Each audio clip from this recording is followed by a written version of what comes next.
All right. Thanks everybody for joining today. My name is Kate Christian. I work for EcoCycle. I'm the corporate sustainability coordinator there. I've been there for about 2 years and I run the Green Star Business Network, which most of you, well, all of you guys who are attending right now are GSP. So I don't need to tell you that much more about that. Today we're having Ricardo Simmons talk to us about energy. Ricardo, take it away. Thank you, Kate, and thank you for inviting me and for this opportunity to present. Before I get into it, I just want to mention during this time I've been on a lot of Zoom calls myself, and I find it very hard to focus and to follow a presentation. So I took a lot of care and effort to prepare for this. I'm not reading from a script, but I have a lot of slides and pictures that I really communicate what I want to say, and a lot of the pictures are my own and original. So that's a tactic I have to keep you focused on the slides, and I hope it's meaningful and entertaining. I'm going to share about energy, which is an area of expertise of mine, but it's also a metaphor for the title of my talk, which is how can we live zero waste as an ethic for business and life? And I think it's more than certain actions or a task list, but it implies a perspective and a view. And I think it'll offer both practical ways forward, but also get us thinking about how to move forward. And I think it's a very challenging thing. I don't want to pretend that I live in myself, but it's a direction where we want to go. And I thank EcoCycle for inviting businesses to move in this direction.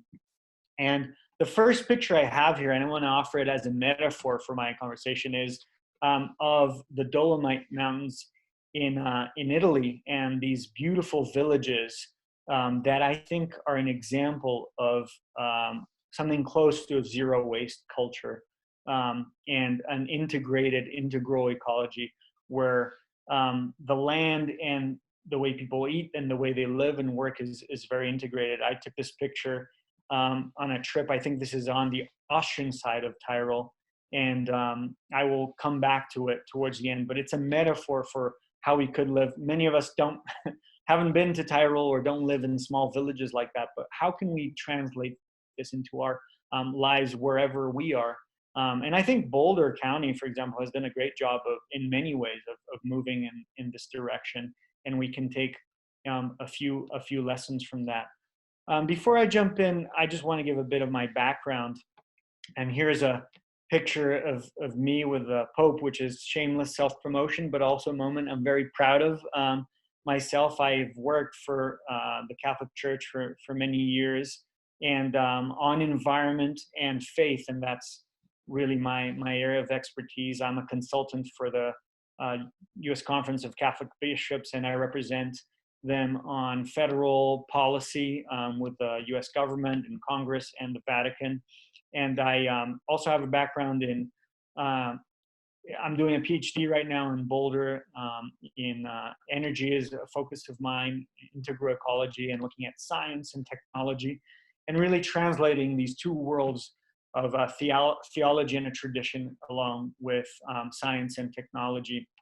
And I have a little outline here as well of what I'm going to speak about, talking about the throwaway culture and kind of a critique or identification of the problem, a case study of that I did on energy waste and this technocratic approach that often informs the way we live our lives, at least in the modern world. Then two concepts that I think can be helpful to think differently about this. Energy justice and integral ecology, and then conclude with a short little video for discussion and any questions that you may have. And by the way, if you hear a baby screaming in the background, please try and ignore. She's sleeping right now, so I'm going to try and keep it a little quiet. All right, so moving on. Jumping into controversy and discussion, Planet of the Humans, Michael Moore's documentary, a lot of discussion going on right now, different perspectives, a lot of people upset, and for many good reasons.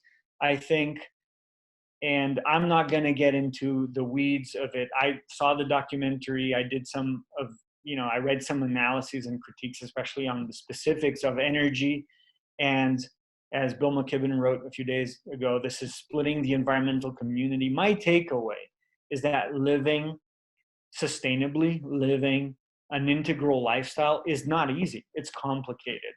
And there's a lot of things that can be refuted in the documentary. For example, the take on solar energy being 8% efficient. I just saw an article today. You can look it up in the BBC a few days ago, of how there are breakthroughs in energy efficiency reaching 20%, and soon expecting 30%, and with different technologies even above that, which is really good. A life cycle analysis, yes. Renewable energies, wind turbines, solar panels require fossil fuels to produce them, but the life cycle analysis, they're much more efficient than fossil fuels. And then many different takes on this. I think that the deep challenge that Michael Moore was trying to make is the marriage between capitalism and the environmental movement, specifically green energy. And it's suggested that capitalism is a bad thing all around. I don't think so. I think there are ways in which the economy as we know it can be helpful, and we need to think of it that way and look for alternatives. But I think it's a good point of discussion, and especially for businesses, how can you really do good, and do good by doing well is an important question. I think probably the many of the businesses involved in watching are asking. And my study that I did looked at greenwashing, and specifically greenwashing in sports. And it's a fine line working with faith communities, for example. There's often we get asked, hey, can you support this initiative or that one? And it's a fine ethical line to see if there's really a good intention and action to really do good for the planet, or just market and advertise it. And I don't think there's simple solutions, and it's oftentimes is a case by case basis. And I think businesses can do a lot of good for the environment, but there's also times where those are not the intentions. So let me just jump into this case study, and I think it will illustrate what some of the challenges are with doing good by doing well, and how that's possible to achieve. So this is an op-ed I wrote last year called "Surfing Our Way to Climate Deception," and you can find it online. And I'm just doing some energy analysis of an activity that I think is a symbol for a wasteful way to walk on this planet. So this picture I did not take, but it's of Gabriel Medina, the world surf champion, doing an aerial on a freshwater wave 100 miles from the ocean in California. And it's a lake, basically, that Kelly Slater, 11-time world surf champion, for those who don't follow surfing, he's like the Tiger Woods of surfing, unprecedented, incredible athlete. And it's a dream story. As a kid, he wanted to make a wave machine that would allow people to surf in a man-made environment, and he did it. He pulled it off. And now one of the legs of the World Surf League is at the Surf Ranch. And for me, this is really cool because I grew up in Brazil, surfing 2 beaches away from where Medina is from. And here's an incredible story. But I think there's a fundamental problem here, and I think surfing is a very good example of a symbol within sports. And I think the relationship of sports and energy is very interesting, but it's a very important symbol because surfing of all sports is probably one of the most clean and sustainable sports there are. There's no lifts. There's biological energy, both the ocean and human energy.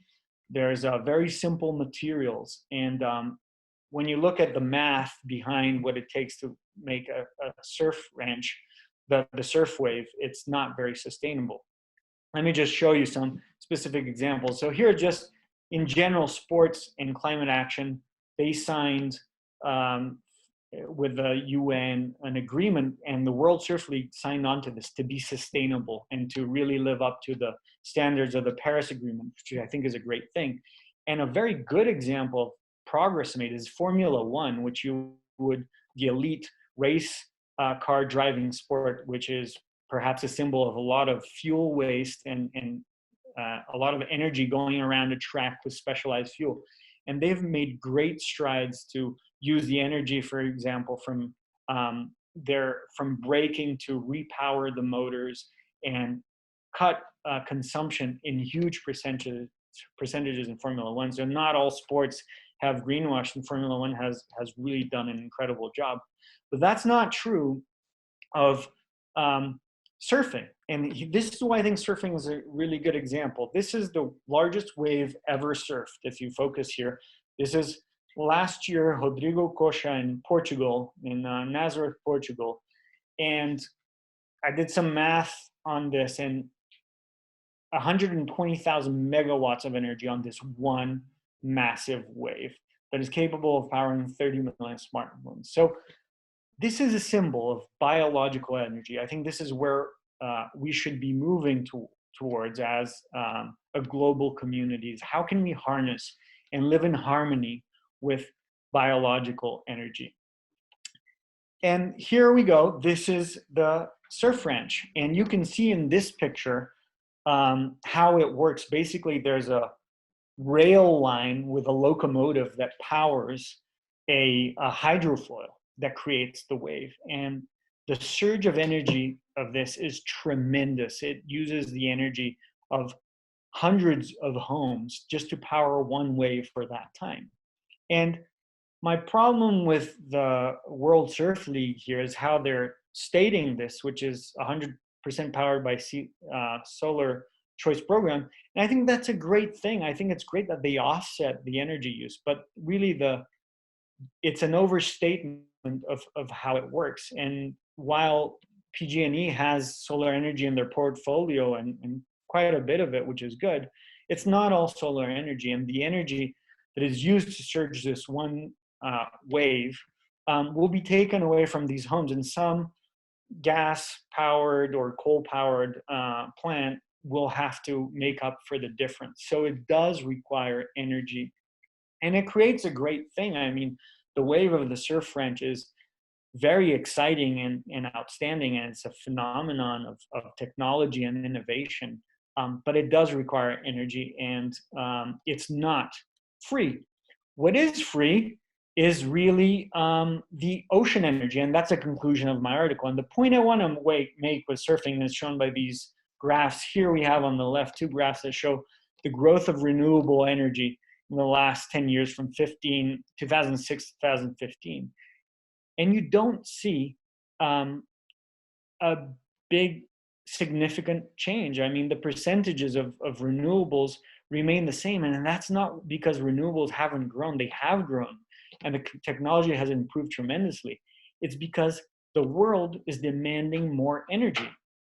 And what that is in many instances, it's people who have never had energy, and there's about 600 million people in the world still without electricity today that are not electrified and need to go on the grid. But a lot of it is our new needs and new demands. The surf ranch didn't exist before, and those waves didn't exist before. And it's our new needs, this technocratic growth that is increasing in growth as energy, and renewables can't keep pace with our toys and our inventions. And I think that at some point, we need to say, stop.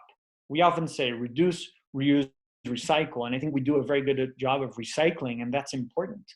But how about reducing and reusing?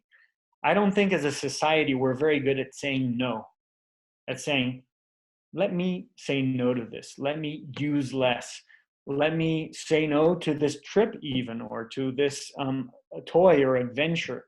And there's a role that simplicity has to play in our lifestyles.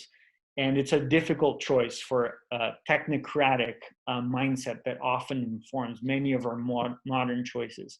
I find it very difficult in my own life to say no. And I've tried, for a year, a year and a bit, I went out without a smartphone. I went back to a dumb phone because I thought I was being wasteful with my data. I mean, it's just a waste of data. It's part of our culture. It's like it's available, and I can watch a video while I'm, waiting for something. Is that necessary? And it doesn't even cost that much, but it's part of a mindset, and it's in those little decisions that we do these things. So renewable energy is growing, the technology is improving, but it can't keep pace with our desires, and that's where I want to go. As in the second section of this presentation, here's just an image of what I'm trying to say. And I think surfing is one example, but the worst really of greenwashing is soccer and the World Cup in Qatar. And I did a study on this as well, where they're selling it as renewable just because they're putting a few solar panels on these stadiums in the middle of the desert. I think there are 8 new stadiums they're building in the middle of the desert in Qatar that are air conditioned and saying it's sustainable. I mean, what about all the cement and all the energy that's going to power this? It's not going to come all from solar panels. And at some point, we need to say no to this tremendous growth and try and integrate what we're doing with the environment and the real needs. So 2 concepts that I think are helpful moving on with the presentation. One's energy justice, and the other one is integral ecology. This is a picture that I took in Peru, and I did a lot of work in development in the mountains. And this is a beautiful little girl at a festival dressed up. And the reality of these people, so this is very high in the Peruvian altiplano, and about 14,000 feet is the valley floor. And I remember in one of the villages we were working on a sanitation project. This is a great example of energy injustice. There was a new power line that went from Brazil to Peru, international energy, and the village itself had no electricity. And they would just look at the power line going overhead, and they themselves had to survive in the cold and cooking with animal waste. And I lived for 1 week in this village. I spent time there and sleeping on the floor, and how hard it is to live that life. I mean, there's beautiful things about it, but it's tremendous hardship. And how unjust that the energy is right above your head, but you don't get anything for yourself.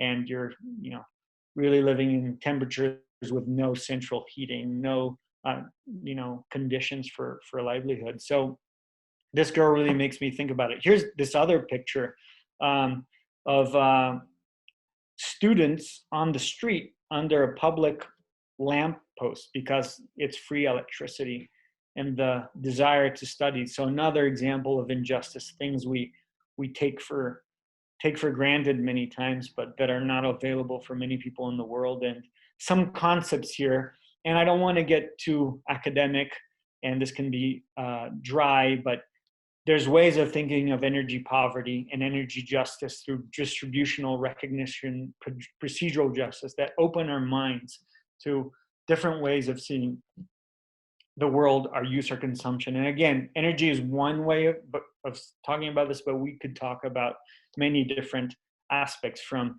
information justice to waste justice to food justice, consumption justice. What distributional justice is basically how energy is distributed. And this is a picture of a favela in Brazil. And I've seen this in Peru as well, where the poorest people who live in these shanty towns pay the most expensive electricity and water because it's illegal and the government isn't there, and people just put wires together from the public lamppost and sell it at a higher price. And also it's very dangerous. And I'm using international examples because these are the most obvious, but we don't need to go very far to see these things. I'll just give one example from the coronavirus pandemic in Brighton. So this is about 15 to 20 minutes from where I live in Louisville, very close to Boulder. I have a friend who teaches at a community college there. And he was telling me about some of his students during the pandemic, and they've gone into remote teaching. And some of them can't participate in class because they had to shut off the internet. Both their parents lost their job and they need to save money. So this isn't Peru or Brazil. This is 20 minutes down the road. And there's an injustice there with regards to access to information. And the internet is shut down. Some of these students have had to take on more work because their parents can't work anymore. And this happens very close to us as well. And it has to do with recognition justice, where we don't, people are invisible, and their needs and the justice awarded to them is invisible. A great example here, this is Puerto Rico after one of the hurricanes, but how long did they go without energy? And they were almost invisible to much of the nation. But this again happens in Brighton, and these are communities that are very close to us, but we're not in touch with them, and we can do something for them, or we can encourage the government to be aware of their needs. So there's a recognition of people in their lives, and it's a disregard for their views. Cultural differences too matter. And finally, procedural justice. The processes in doing that. I just want to highlight the last point in this slide, which is representation in institutions. So gender and ethnic minority inequalities in governing bodies. Just one example from one experience I had in the work I did with faith communities and extractive industries. And we went to see some mines in South America. And a mine was displacing a community. And the CEO of the mine was meeting with the community leaders, and there was mostly men, but there was a few women there, and one young mother spoke up, and I'll never forget what she said. And it was like, look, you're offering us to move our village and giving us new houses, and that's all fine, but we're not cattle that you just pick up and move us. And that was said by a mother and her connection to the place and her children. And I don't think anyone else could have said it that way. And it's important that our institutions represent fairly the community and the people who are affected by this. My point here is that we need to think beyond specific things and look at energy systems and a systems approach to things. Here's a quote from Bernard Amadei, founder of Engineers Without Borders and a professor here at Boulder. If the world's problems were technical, we would have solved them a long time ago. Many times it comes down to people.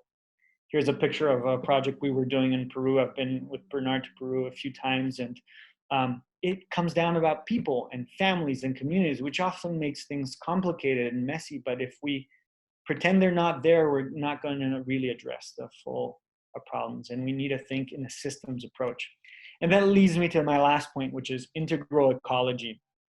I have a picture here on the bottom is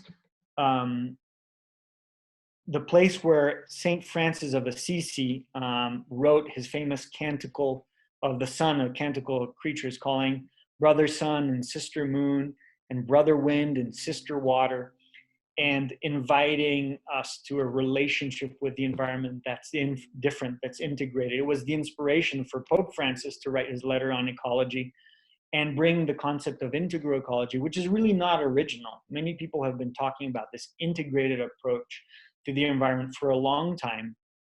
And Pope Francis drew from many of the spiritual traditions to speak about this, that includes society, politics, culture, technology, values, spirituality, economy. And I think the economy is very important. And there's a list here, I'm not going to go through it, but how in specific things we can integrate this approach into our life and our businesses and our business culture. One of the greatest proponents of integral ecology is actually an American farmer from Kentucky. I don't know if many people are familiar with Wendell Berry, but he's really kind of drilled down and explained how this can translate in life. And many of his essays are agricultural, but it doesn't mean that we need to all go back to the farm or to the land. It happened that Wendell Berry was in Kentucky, at least this is how I read him, from farm country. But we all come from somewhere, and it's being connected to place and people and making a commitment to place and people. There's a short video that I think illustrates everything I'm trying to say better than any way I can say it. So I'd like to show it, and then I think after that we can move into a discussion. It's only two minutes long. So let me just show it here, and we'll conclude with a slide.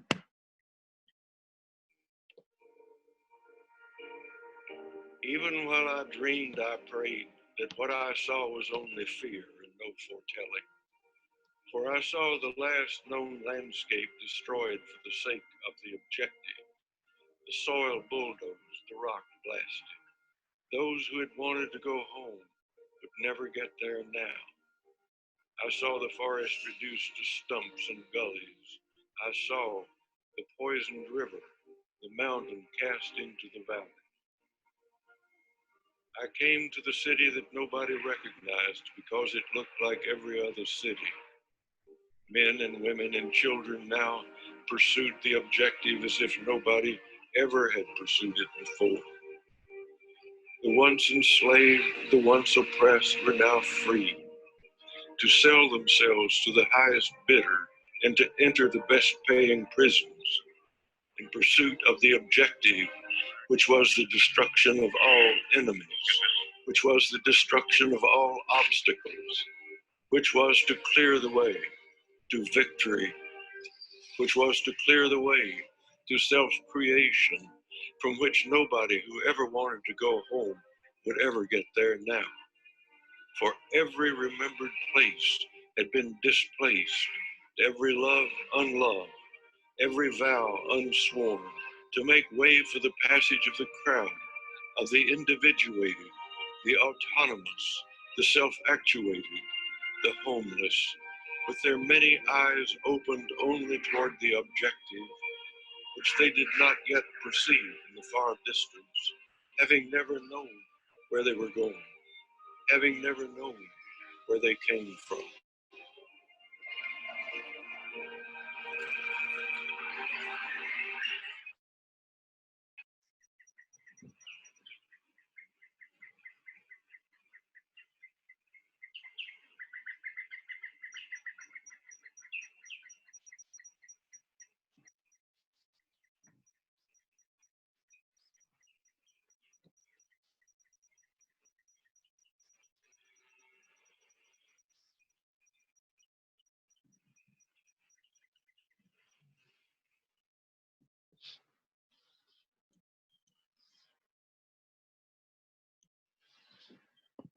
So there we saw the video that I think communicates, and it's a trailer for a documentary about Wendell Berry. And what I really like, it's an American response from someone who went to New York as an author and went back to the land, and I think understands the realities of modern life very well and is charting a different path. And I think there's a lot of lessons to be learned.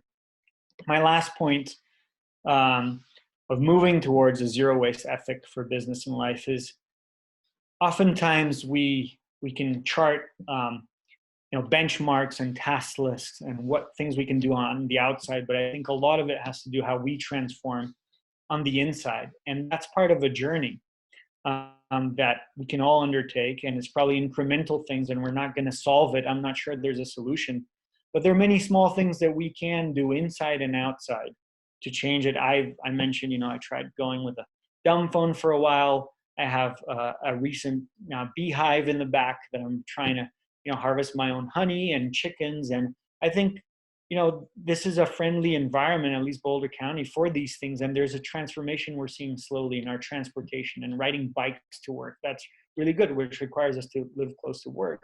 Or what EcoCycle offers and our ability to recycle batteries. The other day I went online, I'm like, how do I recycle my batteries? And I found that there, or how businesses can support the community. But how can we live in an integrated life?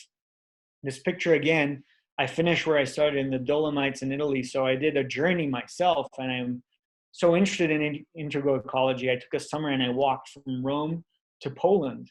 And I discovered, by walking, how a different way of seeing the world and seeing my own self, these communities that live in an integrated life, and how you can really travel by foot. And when I look at a map now, I see it differently. I'm like, how long would it take to walk there? I still do that. Or how I eat my food and the energy intake in my body and what I use. Oftentimes we have so much food available. It's an overabundance, and we just, at least I eat mindlessly. And that transformed me forever with how I see food, its value, the quality as well matters, and the connection to the land. So it's an invitation to go into a journey. And I think we can go out, we can explore, but ultimately, how do we live our daily life with our families and in our workplaces? And I think there's a tremendous opportunities for businesses to open up the conversation and start introducing these ideas and practices for a sustainable and zero waste ethic for business and life. So thank you very much. That's all I have to share, and I'm welcome, any questions or comments as well. Thank you. Ricardo, that was awesome. Got a little choked up with the Wendell Berry video for a second, but I've recovered since. I have so many different thoughts, and I really want to encourage everybody to go into your chat box and start asking some questions. This really should be more of a discussion. There's so much to pull from too. I'm sure you have questions. I also just want to hear stories at some point. That might be the next webinar we ask you to do, talking about your wandering from Rome to Poland. That's pretty awesome. I did want to bring up the fact that you were talking about harnessing biological energy, and that's a concept that I really want to encourage folks to really think about if you decide to read Upcycle for our kind of book club that we're doing with the Green Star Business Network right now. William McDonough brings that up several times in what he's writing, and I'd really love to dial into that a little bit more in the future when we meet to talk about that. It's a little bit tangential for right now, but that's definitely a concept that he brings up. And with this awesome webinar, it'll be great to tie those two pieces together. Down the road, we'll also be reading Water Wars by Vandana Shiva. She speaks about very similar concepts, but when we look at water, not necessarily energy, and how folks in India have been herded, for lack of a better term, around when companies want to take over their water rights, in a very similar way to what you were talking about, that lovely woman who spoke up and had that call to action for business. Bear, do you have any questions right now? Because I'm gonna read down my list otherwise.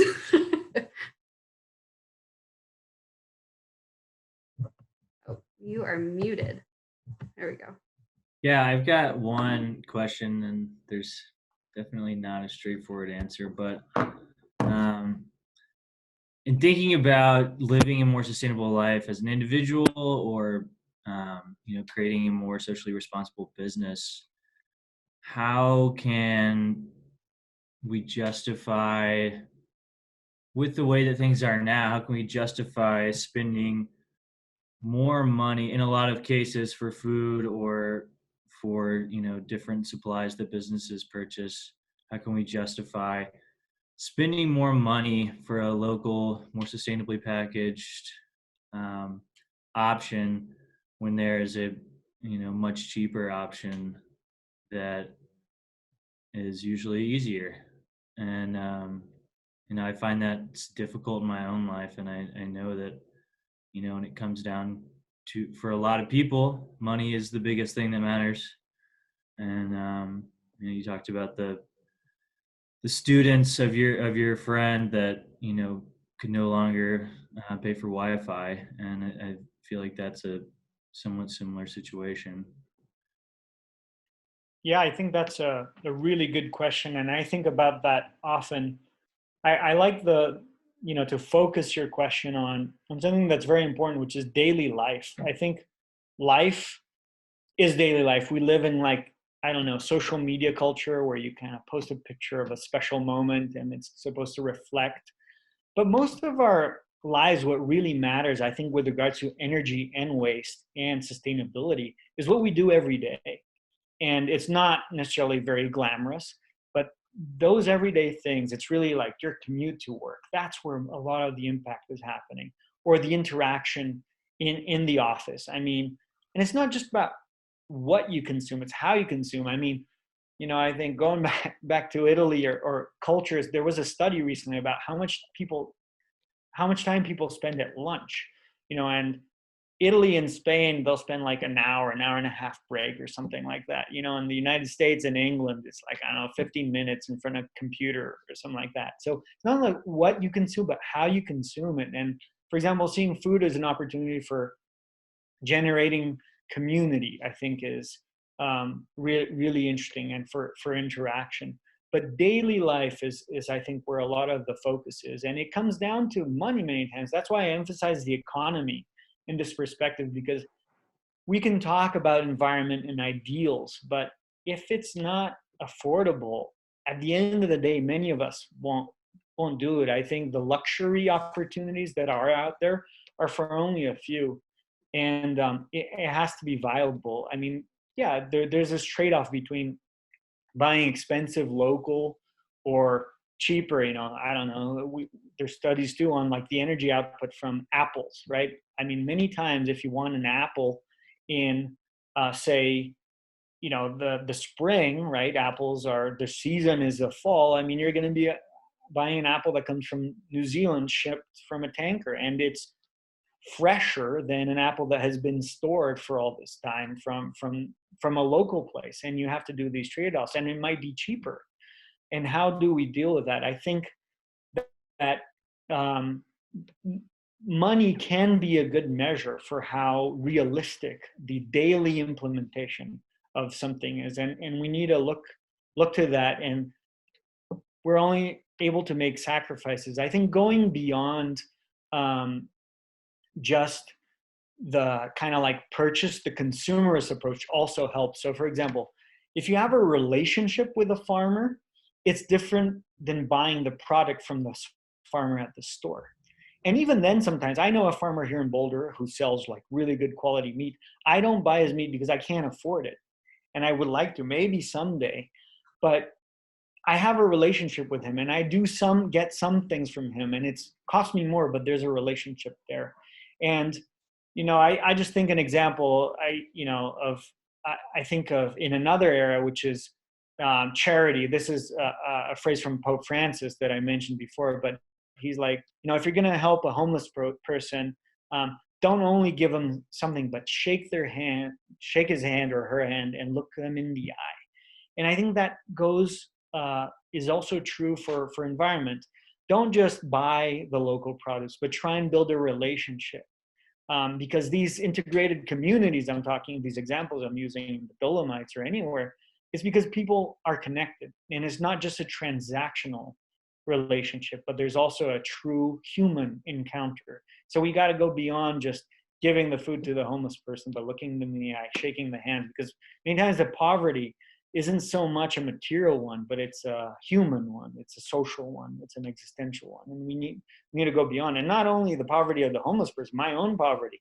We live in a lonely world in many ways. That is, you have your digital connections, but that's not all to life. So the community, the real human interactions, I think, can be a way that can guide us to what we use and consume, and if it's a reality for our daily life. So I hope that's helpful, but I don't think there's an easy answer there.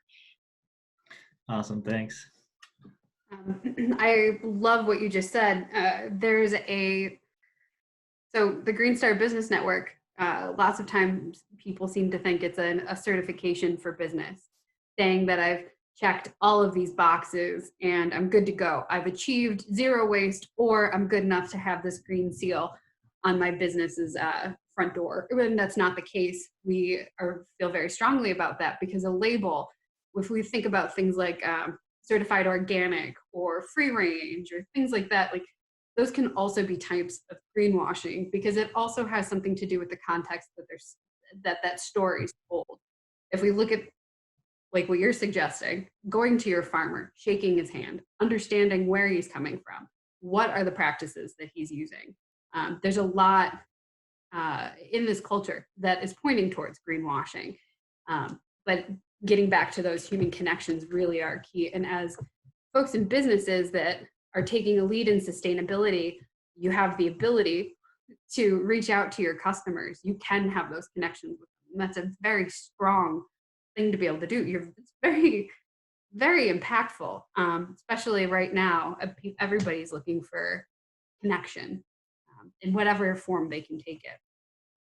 Ricardo, I had a question about, you were mentioning Qatar and the World Cup, and what a big draw this is. I saw that as similar to Las Vegas. We have a city in the desert, and we've dammed up the Colorado River to tremendous effect. And I wonder, how can we say no, as you were saying, to existing polls, to things that have already been established? We can't just stop. So what do you see as the way forward with that? Yeah, that's a really good question. And I think it's helpful too, because there's a risk in the perspective I'm sharing, integral ecology and romanticizing villages in the Italian Alps, of kind of turning back the clock and going back to some agrarian world. And as much as personally I like that kind of stuff, I mean, I don't think it's going to happen. And I don't necessarily think it should happen. I mean, the level of technological advancement and progress and our ability to transform nature and really to live in the desert is a great example. And those things aren't necessarily bad. There are a lot of good things that come from that. A lot of opportunity and innovation can be very good, and enterprise can be very good. So I don't think it's about condemning other lifestyles or the way people live. But some thinkers of technology, I really like one who was actually, kind of described the iPhone in 1935, basically the way the world was going. And he was in Germany and would travel to Italy, and he just saw where industrial civilization was going. And basically what he said, his name is Romano Guardini, is like, look, technological advancement is inevitable. It's just going to happen. This is where we're going. It's not a question of putting a stop to it, but can we humanize it? Can you be in Las Vegas or in the desert or Phoenix, for example, that rely on our innovation, but can we humanize those existences? And I think it's not saying no to technology or being a technophobe, but saying, okay, with the advancement that we have, can we humanize it? I mean, the new frontier right now is in artificial intelligence and virtual communication. Can we humanize those things? And there are a lot of moral dilemmas that I think leaders, business owners face. And as you were saying about the greenwashing, I think there could be some actions. The same action could be an unethical thing or an ethical thing, depending on the intention of the people doing it. And you could just do it kind of like to put a stamp on your business and check the box. Or you could actually say, look, this is a small step and I really care and I'm trying to make a better world. And some of these ethical, moral dilemmas, there's not an easy answer to them. It's a judgment call of the real intention and the attitude and the effort behind it to really make the world a better place. And there's not a recipe for it. I mean, at least I face it. I mentioned that, groups come and want kind of like the faith communities, different faith communities, support for this initiative or that. And I'm like, well, what's really going on here? Are you trying to kind of take advantage of this opportunity, or is this really a true, authentic place for growth? So again, not a clear answer, but I think these are difficult problems because our sustainable zero waste lifestyle plays out in, choices about economy, about where we live, how far we drive, what we drive. And these are decisions that you're not going to find an answer to in a manual. It's really, I think, forming our consciences and our internal, approach to things that is going to reflect in how we do these things. Great answer. That's really all I have questions for right now. And we have some quiet guests today. So I think that's it for right now. We'll get you out a little bit early. Ricardo, thank you so much for this. This was great. We need to reconnect later about South Tyrol, because that's where I also went for school to study exactly what you've been talking about. And then everybody else, I'll be sending the recording of this video out later. And then I will also take some notes from it with some of the folks that you had mentioned in your presentation and links so you can check them out on your own afterwards. If there are no other questions, that's going to be it for us. Thank you very much. Thanks for inviting me. Of course. Thank you. Thank you, Ricardo. Have a good one, everybody.